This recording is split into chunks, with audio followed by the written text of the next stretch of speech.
देश में 18वीं लोकसभा के लिए मतदान और मतगणना की प्रक्रिया पूर्ण हुई। देश में भले ही भाजपा की सीटों में कमी आई हो, लेकिन एमपी के मन में मोदी वाला जादू प्रदेश में कारगर साबित हुआ। मध्य प्रदेश में 29 की 29 सीटें पर भाजपा का कमल छाया। इंदौर सीट से कांग्रेस का उम्मीदवार न होने के कारण पूर्व से ही माना जा रहा था कि शंकर लालवानी की जीत पक्की है, और हुआ भी वैसा ही। शहर की जनता ने एक बार फिर से शंकर लालवानी पर भरोसा जताया और उन्हें संसदीय करने का आशीर्वाद प्रदान किया। मतगणना के बाद जिला निर्वाचन अधिकारी आशीष सिंह ने जीत का प्रमाण पत्र देते हुए सांसद शंकर लालवानी को विजय होने पर बधाई दी। चर्चा में शंकर लालवानी ने कहा कि यह जीत मोदी जी की जीत है, मोदी जी के विकास की नीतियों की जीत है, ये भाजपा के कार्यकर्ताओं की और उनकी मेहनत की जीत है, ये इंदौर की जनता की जीत है। भाजपा को मिली जीत के बाद इंदौर में जश्न का माहौल बन गया। पार्टी के कार्यकर्ताओं ने सांसद शंकर लालवानी को बधाई देने के साथ साथ मिठाई खिलाकर उनका स्वागत भी किया। इंदौर सीट पर शंकर लालवानी की जीत पर प्रदेश के मंत्रियों ने उन्हें बधाई देने के साथ बताया कि देश में मोदी जी एक बार फिर से प्रधानमंत्री बनने जा रहे हैं। मंत्री कैलाश विजयवर्गीय और तुलसी सिलावट ने इस जीत को इंदौर के हर एक कार्यकर्ता की जीत बताया। हमारे राजनीतिक दल के साथ सरकार बनाई है और देश में भी बहुमत पाकर माननीय नरेंद्र मोदी जी तीसरी बार शपथ लेंगे। ये देश के लिए बहुत गौरव की बात है और मैं देश की जनता को, प्रदेश की जनता को और इंदौर की जनता को बधाई देना चाहता हूँ। इंदौर ने रिकॉर्ड बनाया, इंदौर ने स्वच्छता में रिकॉर्ड बनाया, इंदौर ने मतदान में रिकॉर्ड बनाया, अब इंदौर वृक्षारोपण में भी रिकॉर्ड बनाएगा। देखिए, जो इलेक्शन कमीशन का नियम है कि जो नज़दीकी कैंडिडेट है उससे मार्जिन लिया जाता है, क्योंकि नोटा को एक तरीके से इनवैलिड कैंडिडेट माना जाता है। तो उस तरीके से अगर देखें तो जो भाजपा प्रत्याशी हैं शंकर लालवानी जी, उनके द्वारा 11,75,092 वोटों से जीत दर्ज की गई है, जो उनके निकटतम प्रतिद्वंदी बहुजन समाज पार्टी के थे उनसे। जहाँ तक नोटा की बात है तो नोटा के 2,18,674 वोट टोटल नोटा के पड़े हैं। और देखिए, इस जहाँ तक मेरी जानकारी है, शायद अभी तक जो जितनी जानकारी उपलब्ध है उसमें सबसे बड़ी जीत है। हालांकि दावे के साथ ये चीज़ नहीं कही जा सकती है। कुल मिलाकर हमारी पूरी चुनाव प्रक्रिया संपादित हुई स्मूथली और बिना किसी विघ्न के। इसके लिए मैं सभी का धन्यवाद देता हूं और ख़ास तौर पर जो हमारी टीम है, जिसमें लगभग सभी विभागों के लोग लगे थे, चाहे वो काउंटिंग की बात करें या उससे पहले निर्वाचन पूरी प्रक्रिया की बात करें, सभी को मैं बहुत बहुत बधाई देता हूं, धन्यवाद देता हूं। साथ साथ सभी जनप्रतिनिधियों, सभी पार्टीज़ और मीडिया बंधुओं को भी बहुत बहुत धन्यवाद। सावित्री ठाकुर ऐतिहासिक 2,18,665 मतों से जीती हैं और वह दूसरी बार धार से सांसद बनी हैं। पर मतगणना के जो आखिरी परिणाम है उस आधार पर उक्त आंकड़ा सामने आया है। इस दौरान भाजपा की प्रत्याशी सावित्री ठाकुर को पूरी लोकसभा से कुल 7,94,449 मत मिले। वहीं कांग्रेस के राधेश्याम मुवेल को 5,75,784 वोट मिले हैं। इस आधार पर कुल जीत हार का आंकड़ा 2,18,665 है। आपको बता दें कि भाजपा की प्रत्याशी सावित्री ठाकुर इसके पूर्व 2014 में भी मोदी लहर में धार से जीती थी। इस बार भाजपा प्रत्याशी सावित्री ठाकुर रिकॉर्ड मतों से जीती हैं। इस जीत के बाद सावित्री ठाकुर ने कहा कि धार से भाजपा की बड़ी जीत पहले से तय थी।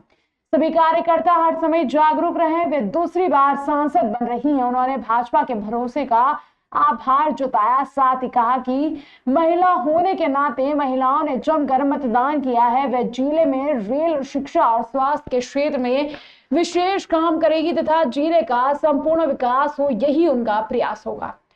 देखो, बड़ी जीत ये तो पहले से था, जब से टिकट हुआ था सबको पूरे देश में ये था कि मोदी सरकार बन रही और बन भी रही।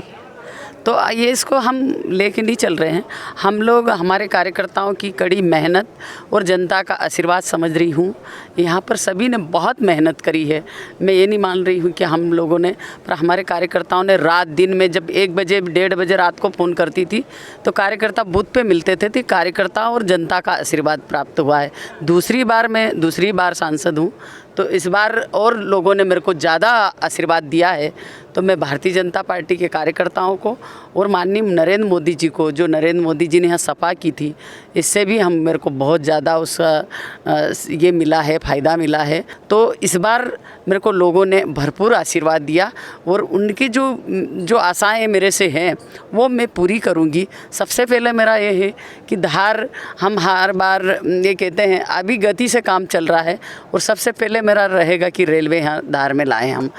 इधर अपनी हार के बाद कांग्रेसी प्रत्याशी राधेश्याम मुवेल ने सभी मतदाताओं का आभार मानते हुए कहा कि पूरी कांग्रेस जिले सहित महू में एकजुट होकर लड़ी। सभी कार्यकर्ताओं ने कांग्रेस के लिए काम किया, बढ़ चढ़ कर वोट डाला है। मेरे जितने भी मतदाता रहे, जिन्होंने मुझे वोट दिया, मैं सबसे पहले उनका आभार व्यक्त करता हूं। और सबसे बड़ी बात तो ये है कि पहली बार धार लोकसभा में कांग्रेस एक होकर लड़ी, भले ही मऊ की बात हो या पूरे धार जिले की बात हो। हमारे सभी कार्यकर्ताओं ने कांग्रेस के लिए काम किया और बहुत अच्छे से मेहनत की। भले ही नतीजा मेरे पक्ष में नहीं आया, मैं हार की अपनी जिम्मेदारी में अपने ऊपर लेता हूँ। निश्चित तौर पर कांग्रेस का एक छोटा ही सिपाही हूँ और कांग्रेस पार्टी ने मुझ पर इतना भरोसा जताकर लोकसभा का टिकट दिया, तो जीवन पर्यंत में कांग्रेस का एक छोटा कार्यकर्ता बनकर ही रहूँगा।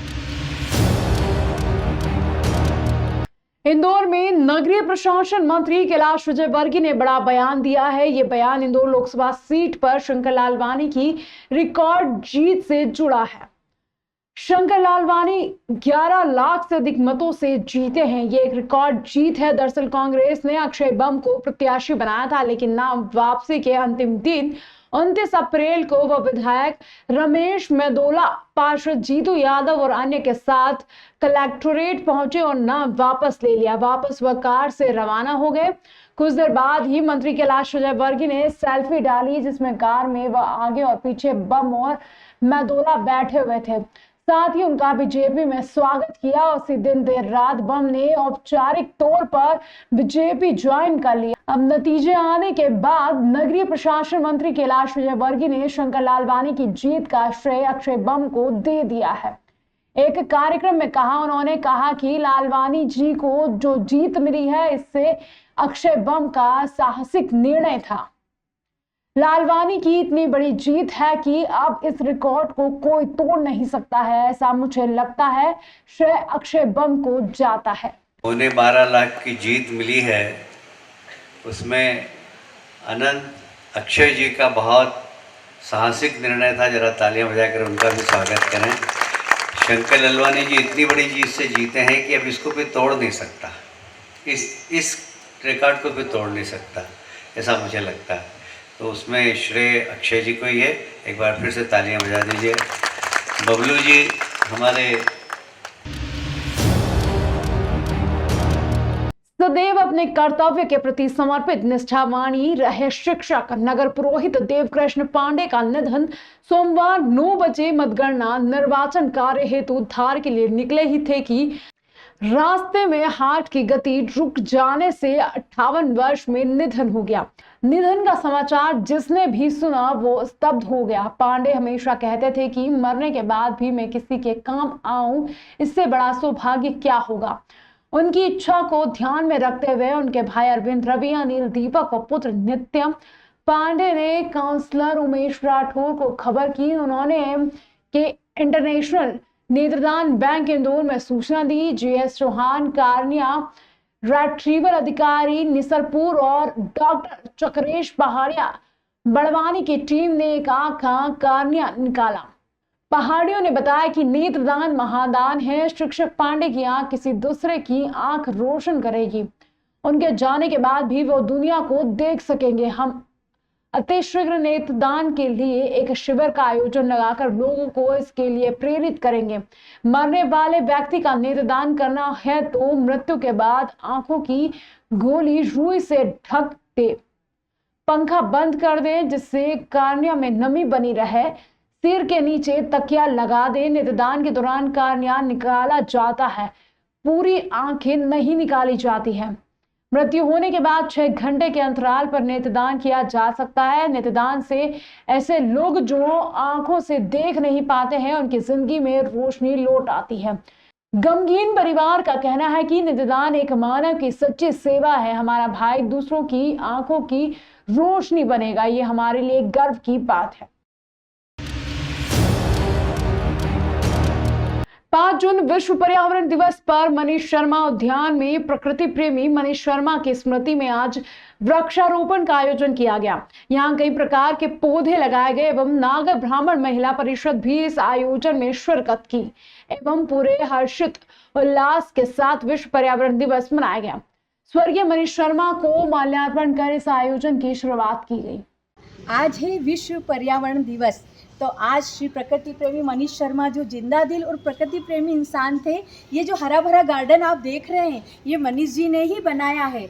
आज वो इस सृष्टि पर आए और उन्होंने अपने जीवन को सार्थक किया कि वो प्रकृति में अपना इतना योगदान दे के गए। तो आज है विश्व पर्यावरण दिवस पर नागर ब्राह्मण परिषद शाखा इंदौर और श्री मनीष शर्मा जी के परिवार ने यहाँ पे वृक्षारोपण किया है कि प्रकृति संरक्षण में हम अपना योगदान दें। प्रकृति हमारी माँ है और हमारी भी प्रकृति के प्रति अपनी जिम्मेदारियाँ हैं, तो हम सभी अपना कर्तव्य निभाएं, ज़्यादा से ज़्यादा पेड़ पौधे लगाएं ताकि हमारी आने वाली पीढ़ियों को कभी ऑक्सीजन की कमी ना हो और भीषण गर्मी में जल की कभी कमी ना हो। रेलवे स्टेशन रतलाम रेल मंडल के अंतर्गत आता है। रतलाम पश्चिमी रेलवे के मुंबई मुख्यालय के अंतर्गत एक डिवीजन है। यह सब इसलिए लिखना पड़ा क्योंकि देखने में आ रहा है कि पिछले कुछ दशकों से अब तक रतलाम मंडल और मुंबई मुख्यालय उज्जैन के इतने बड़े धार्मिक ऐतिहासिक महत्व के बावजूद इस शहर के रेल और अन्य विकास में सदैव बाधा डालते रहे हैं। शुरुआत उज्जैन के गाड़ी परीक्षण मुख्यालय से 90 के दशक में इस डिपो को उज्जैन से इंदौर ले जाया गया, जबकि इंदौर स्टेशन पर जगह की समस्या थी और उज्जैन का एनसी यार्ड जो कि इसका डिपो था आज खाली पड़ा हुआ है। उज्जैन फतेहाबाद मीटर गेज खंड 2014 में बंद कर दिया गया। इसके पहले इंदौर रतलाम नीमच मीटर गेज खंड बंद हुआ था, जिसको तुरंत ही ब्रॉड गेज में तब्दील करने का कार्य प्रारंभ हो गया। लेकिन उज्जैन फतेहाबाद खंड को वर्षों तक घाटों की लाइन बताकर ठंडे बस्ते में डाले रखा गया। इसको लेकर भी उज्जैन ने सांसद प्रेमचंद गुड्डू, चिंतामणि मालवीय और अनिल फिरोजिया सक्रिय न होते तो आज भी यह खंड ब्रॉड गेज नहीं बन पाता। फिर बात रेल चालक मुख्यालय की। उज्जैन से हर तरफ सुरक्षित ट्रेन वक्रीय होते हुए भी यहां से आधा स्टाफ रतलाम महू तो भेजा ही गया। जबरदस्ती करोड़ों का व्यय कर इंदौर को रेल चालक मुख्यालय बनाकर उज्जैन की अनेक पोस्ट इंदौर में स्थापित की गई। मार्च 2023 में एकाएक उज्जैन का मेल चालक मुख्यालय मार्च समाप्त करने और यहां की सभी 32 पोस्ट इंदौर स्थानांतरित करने के ऑर्डर निकले, जिसके विरोध में रेल संगठनों को 98 दिनों की लंबी भूख हड़ताल पर बैठना पड़ा। तब जाकर कुछ पद वापस उज्जैन को मिले।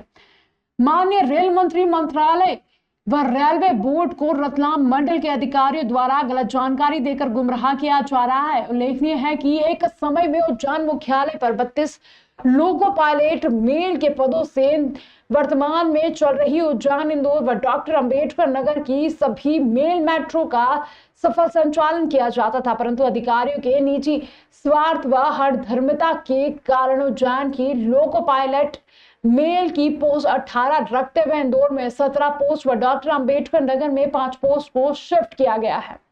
इस तरह 40 पोस्ट का सृजन कर दिया गया। जो ट्रेन केवल 32 लोको पायलट में संचालित हो रही थी, उन्हें 40 लोको पायलट से संचालित करवाया जा रहा है। इस तरह 8 पोस्ट का अनावश्यक रूप से सृजन कर रेलवे का आर्थिक नुकसान किया गया। मुख्यमंत्री डॉक्टर मोहन यादव के निर्देश पर 5 जून यानी विश्व पर्यावरण दिवस से लेकर इस दिनों तक नमामि गंगे अभियान शुरू किया गया है। अभियान के अंतर्गत जल संरचनाओं के संरक्षण, स्वच्छता और अतिक्रमण मुक्त करने के काम होंगे। इंदौर में कमला नेहरू कॉलोनी में इस अभियान के अंतर्गत जल स्रोत अभियान चलाया गया। इस अभियान में मुख्य रूप से नगरीय प्रशासन मंत्री कैलाश विजयवर्गीय, महापौर पुष्यमित्र भार्गव और निगम आयुक्त शिवम वर्मा मौजूद रहे। सभी ने श्रमदान करते हुए पारंपरिक जल स्रोत के संरक्षण का संकल्प लिया। इस अवसर पर कैलाश विजयवर्गीय ने कहा कि हमने हमारी गलतियों से प्रकृति को नुकसान पहुंचाया है, इसलिए जरूरी है कि सभी पर्यावरण और पानी के संरक्षण के लिए आगे आए। कैलाश विजयवर्गीय ने यह भी कहा कि हम पर्यावरण को बचाने के लिए हर वर्ग को जोड़ने का प्रयास करेंगे। नर्मदे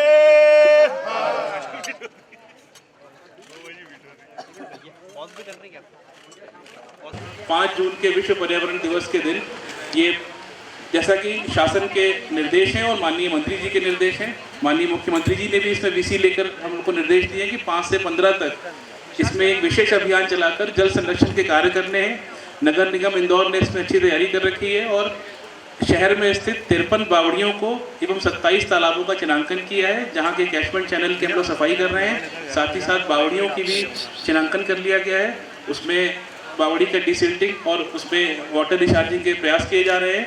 प्रदेश के यशस्वी मुख्यमंत्री मोहन यादव जी ने 5 जून से 16 जून नमामि गंगे कार्यक्रम प्रारंभ किया है। इसमें जितनी भी वाटर बॉडी है उन सब का संरक्षण करना, वह सतत रहे उसकी चिंता करना, और ये कार्यक्रम 5 जून से 16 जून तक रहेगा। मैं नगर निगम के महापौर जी, उनकी पूरी टीम को बधाई देता हूँ कि उन्होंने मेरी विधानसभा में ये वृंदावन कॉलोनी के पास की एक बहुत पुरानी बावड़ी में उसको नगर निगम ने चयनित किया है। हम उसका विकास करेंगे, यहाँ आसपास के रहवासियों के छत का पानी उसमें जाए, वो जीवित रहे। समग्र शिक्षक संघ के जिला संरक्षक रमेश चंद्र राठौर का सम्मान किया गया। मनावर समग्र शिक्षक संघ के जिला संरक्षक एवं भूतपूर्व जिलाध्यक्ष रमेश चंद्र राठौर के अल्प प्रवास के दौरान मनावर में समग्र शिक्षक संघ द्वारा सेवानिवृत्त के फल स्वरूप सम्मान किया गया। तहसील अध्यक्ष भागीरथ राठौर एवं संभागीय महामंत्री तुकाराम पाटीदार, बीआरसी किशोर बागेश्वर, जगदीश मुकाती, मुकेश मेहता, बद्रीलाल बर्फा, हरीश पाटीदार ने शाल श्रीफल भेंट कर पुष्पहारों से सम्मान कर स्मृति चिन्ह भेंट किया। इस अवसर पर समग्र के जिला अध्यक्ष रामचंद्र जाट, उपाध्यक्ष महेश जोशी और कैलाश चंद्र बघेल, प्रांतीय प्रवक्ता प्रदीप पवार भी उपस्थित थे।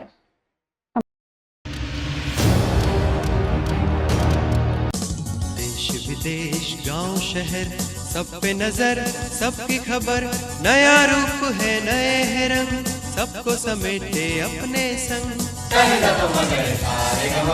आपका अपना शहर का सपना दैनिक अवंतिका, दैनिक अवंतिका, दैनिक अवंतिका।